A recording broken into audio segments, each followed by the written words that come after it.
Hello, welcome back to my channel and welcome to episode 3 of Dinosaur Week. In this episode I will be discussing Baby, Secret of the Lost Legend. This is a 1985 Disney film starring William Katt, Sean Young, Patrick McGoohan and Lord Julian Fellowes, writer and creator of Downton Abbey no less.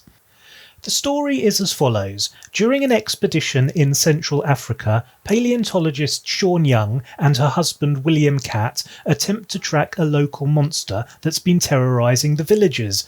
This monster later turns out to be a family of brontosaurs. A rival paleontologist, played by Patrick McGoohan, along with his sidekick, played by Julian Fellowes, and the local army are also tracking the brontosaurs, and when they find them they kill the male, capture the female, and it's all very sad. When I saw it as a child it made me cry a lot, and I must admit I was a little bit misty-eyed watching it last night too. Sean Young and William Katt, with the help of a local pilot and a friendly native tribe, rescue the baby brontosaur and set out in search of its mother with the intention of freeing her and reuniting mother and baby. After a pitched battle and a lengthy chase sequence, the evil scientist is killed and the mother and baby are set free back in the jungle.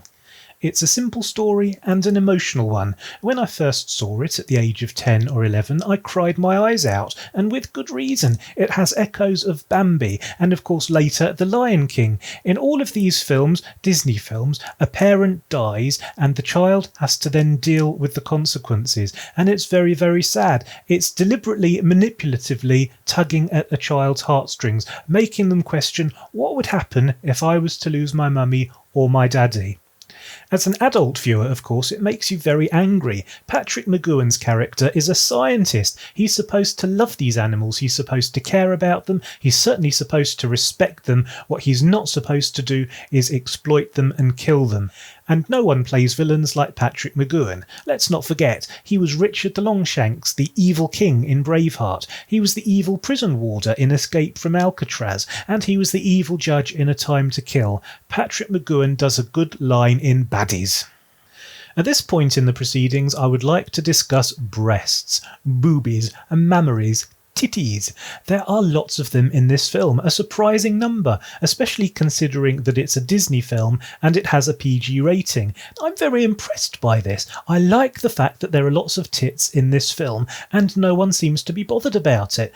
Why would they be bothered about it? Everybody has them. I've got a huge pair myself. But this film has a surprising number of breasts jiggling around, considering that it's very much a children's film made by Disney and with a PG rating. And a lot of the breasts I think were naturally occurring breasts. They were filming in Africa and I think the filmmakers got lucky. There was some sort of a parade going on and they took the opportunity to film it and get lots of production values out of it and an interesting and unusual opening title sequence full of breasts jiggling around. It's great. Well done, Disney. And there are more breasts later on in the film as well. The friendly local native tribe are very realistically depicted. I would like to say that these aren't actually actors, the majority of them. I think they're genuine tribespeople, and I would also like to say that I think they give better performances than the professional actors in the film. I'm not saying the acting's terrible, just slightly weak, and I think it's mainly the fault of the script. Even the best actor in the world can't make dialogue convincing if it's not convincing dialogue. One aspect of the film that I really must rave about are the dinosaurs. These are full-scale animatronic creatures with human beings inside them operating them, much in the same way as Jabba the Hutt in the original Star Wars trilogy.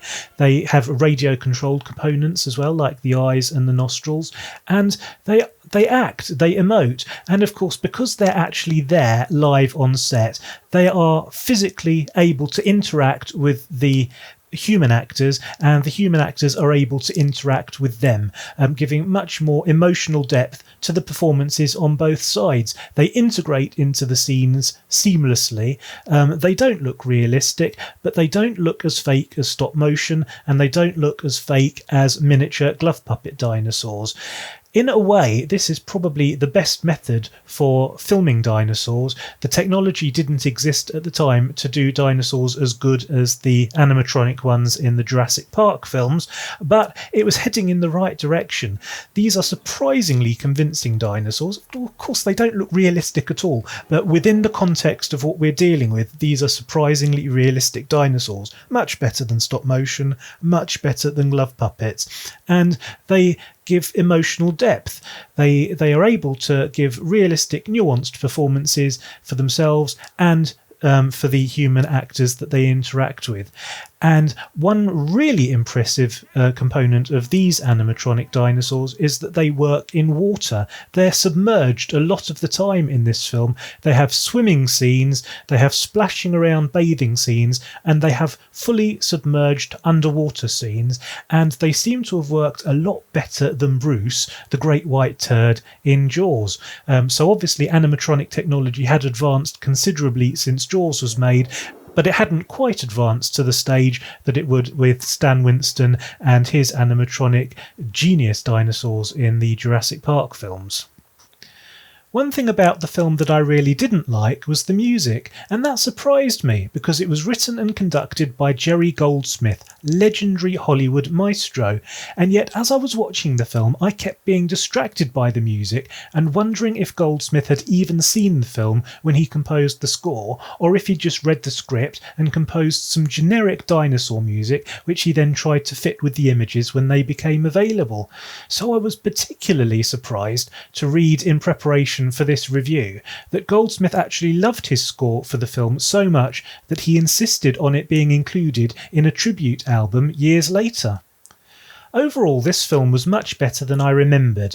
It had impressive dinosaurs, high production values, helicopters, stunts, fire, African locations. Of course, the whole film was shot on location in Africa, and that immediately raises the production values of a project. It had beautiful visuals. The cinematographer John Alcott did a really good job. He created misty, hazy, atmospheric imagery. Every frame of this film is beautiful and evocative. The jungle scenes are lush and gorgeous.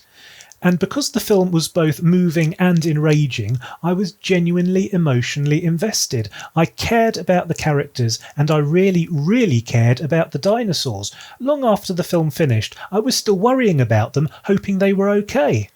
So there we have it, a dinosaur film that I remembered very fondly from my childhood, and that I must say I think I enjoyed even more last night as an adult.